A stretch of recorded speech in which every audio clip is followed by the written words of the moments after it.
Yeah, I think it should work. All right, pardon my appearance. I'm pretty sick at the moment. I'm gonna do my best to not let that affect this presentation. But my name is Matthew Gray. I'm a junior at USF and a business management major. So let's get into it. Let's see if I can figure out how to share this.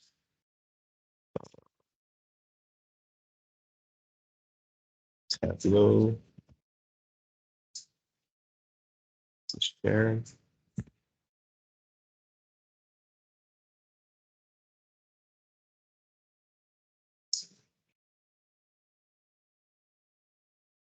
believe it's share. Okay. All right, so on the first worksheet, I decided to really just show the sales by products and region. And it also shows a monthly display of the sales and the numbers in each region. And it does take a little bit of scrolling. It's quite a bit of data. But I found that this was really the best visualization that you could use, just because the there's no point of showing each city and each sale, each city and each state. It's just too many to list. But I found that this one was pretty useful.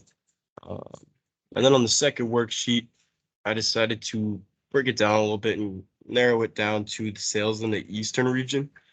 As you could see, I broke it. It shows the departments and it shows each item name in each department for the Eastern region. And then it also, if you go put the cursor over here, it shows the profit ratio, the sales number, and the item name for each one, and what month you're viewing as well. If you scroll over, it starts off in January 2020, and then it ends in December of 2020 as well. But you can also change it so it goes to December of 2021. It really does a nice breakdown. What I noticed, with the exception of a few months, is Tigi head shampoo really sticks out to me, along with Olay Moisture body wash. I've heard of Olay, but I've never heard of Tigi before. But I'm not gonna lie, looking through this data, it makes me want to try it out. The next worksheet's gonna be a profit map of the Eastern region. I found this analyzation to be helpful because some people don't like to look at charts or graphs, and this really just breaks it down in a really useful way. It shows the profit of each state in the Eastern region. Some of the profit numbers don't fit into the states. These are some of the smaller states in the country. I believe Rhode Island actually is the smallest state. But it's really simple. It literally says profit and the amount on there. I was pretty impressed by New York's profit amount on there, 61 million. That's just pretty impressive to me. That's a lot. With the next one being Pennsylvania, I would have never expected that. I mean, I'm pretty sure New York is a lot more populated than Pennsylvania. But the margin is pretty big on the next highest profitable state in Ohio. It's about 39 million less. It's at 20 million, which I thought was pretty interesting. And then the next worksheet's going to be sales in the South. I found this to be a useful analyzation as well because it narrows it down to another region of the country. And this is a different graph than I had on sales in the East, but it still gets the information across pretty well. As you can see, it breaks down each month in each department, with the brand items being listed on the bottom as well. And what really stuck out to me on this one was if you scroll over, I mean, it's a little bit low right here, but right here, Tigi Bedhead Shampoo and Conditioner, once again, January 2021, just knocking the charts away. I mean, a profitability ratio of 1248.8 is insane. I don't know if they released an updated version that month or something. They just decided to revise their product in January of 2021, but those are insane numbers.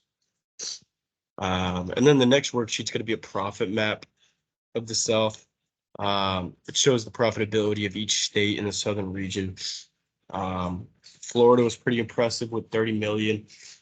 And it appears that the South is pretty on par with the profitability compared to the Eastern region. Um, but I mean, obviously, New York takes the cake on that one. Let's see.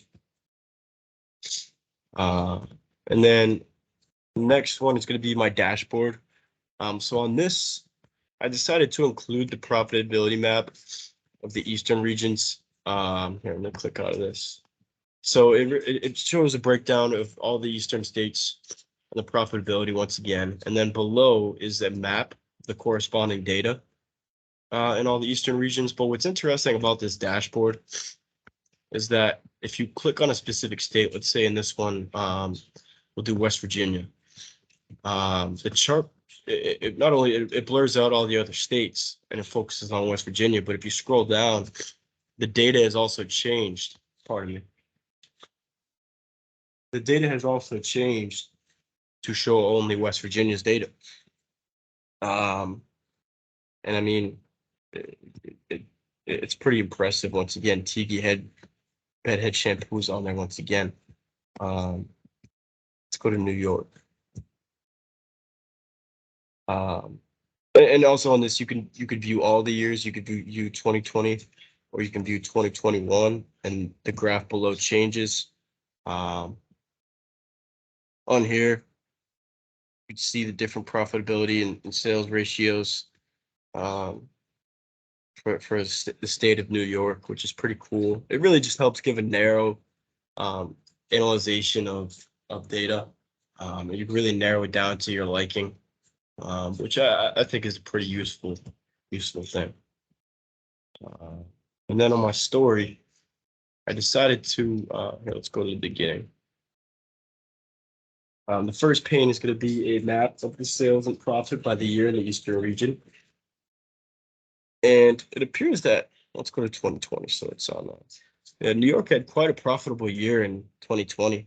I said that before, but this one really shows it pretty well.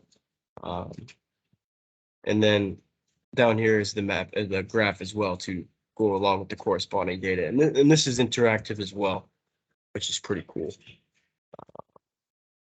The next pane is going to be the sales and profit by the month and year in the Eastern region. And I mean, just looking at this data, Orlando, PETA, Argon, Gloss Shampoo, I've never heard of it, but they had pretty impressive numbers in April of 2021. Once again, Tigi's up there. They're really one of the brand items that stick out the most. I don't know. I just thought this is pretty useful information to look at. And then in the third pane, I narrowed it down to the moisturizer sales and profit in the Eastern region for the year 2020. And I mean, I've heard of Aveeno. I've never really heard of Cetaphil. Maybe that's just me.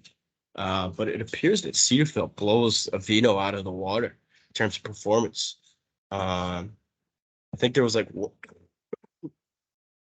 yeah, there was 1 month where Aveeno outperformed them in May of 2020. Maybe they did a special sale or something that month. But for the most part, Cetaphil blows them out of the water. Like it's not even close. I just thought that was a pretty interesting analyzation for that pane. And then on this pane, I showed the sales and profit by month and year in the South. And this really just gives a breakdown of each department and the specific items once again. It's just useful information to look at. It helps narrow it down versus the whole entire country. And then I decided to narrow it down even more. Just do shampoo and conditioners as the focus for their sales and profit in the South. And I mean, which one sticks out to you on here? Take a wild guess. Once again, it's Tigi bedhead shampoo and conditioner. I mean, 12,527,237 of sales in January of 2021 is insane. It's just, I mean, the next highest one is also Tigi of April 2021 at 843.9 profit ratio. But I mean, they had nearly triple sales in January of 2021 than they did in the next highest of all the shampoos and conditioners, which was also them.